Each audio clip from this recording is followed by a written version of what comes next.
Hi friends, Radhe Radhe সবাইকে। আশা করি সকলে খুব খুব খুব খুব ভালো আছেন। আজকে আমাদের মেনু হচ্ছে মাছ টিক্কা।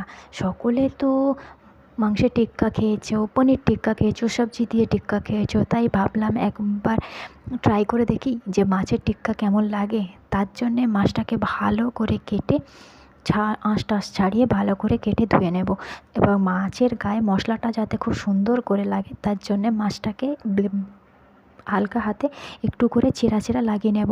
তো তারপরে মাছের গায়ে মশলা লাগানোর জন্য একটা মশলা বানিয়ে নেব। তা প্রথমে মশলা মাখানোর জন্যে প্রথমে ওতে হলুদের গুঁড়ো, সব কিছু নিজেদের কোয়ান্টিটি হিসাবে আপনারা দিয়ে দেবেন। প্রথমে হলুদের গুঁড়ো, লঙ্কার গুঁড়ো, নুন, জিরের গুঁড়ো, গরম মশলা, তেল, লেবুর রস, রেড চিলি পাউডার, আর আগে থেকে আলাদাভাবে আদা রসুন আর কাঁচা লঙ্কা দিয়ে একটা পেস্ট বানিয়ে রাখা ছিল, সেটা দিয়ে ভালো করে পেস্টটাকে বানিয়ে নিতে হবে। পেস্টটাকে ভালো করে বানিয়ে নিয়ে তার মধ্যে মাছগুলোকে দিয়ে মাছের গায়ে ভালো করে লাগিয়ে এদিক ওদিক করে নিয়ে মাছটাকে আপনারা 1 থেকে 1.5 ঘন্টার জন্য রেখে দেবেন।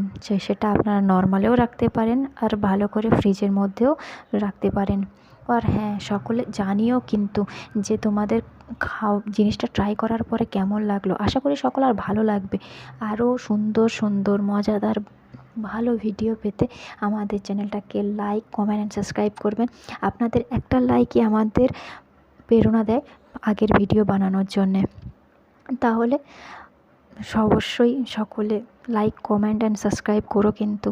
এর থেকে আগে আর কি বলতে পারি। তো চলে আসো, দেখা যাক। এরপর দেখতেই পাচ্ছ আমার বোন কি সুন্দর ভালো করে মাছগুলোর মধ্যে মশলা অ্যাড করছে। এরপরে মাছগুলোকে ফ্রিজ থেকে বার করে নিয়ে আগুন জ্বেলে আগুনের উপরে ভালো করে মাছটাকে এদিক ওদিক করে সেঁকা হচ্ছে, এক পিঠ করে। এখানে মাছটা সেঁকতে গিয়ে একবার আমাদের আগুনের মধ্যে পড়ে গেছিলো, তুলে নিয়ে আবার আর একটা মাছকে সেঁকা হয়েছে। এই রেডি আমাদের মাছ টিক্কা। আমরা সকলে খেতে যাচ্ছি, আপনারাও আসুন আর বাড়িতে বানিয়ে বলো কিন্তু কেমন লাগে। রাধে রাধে।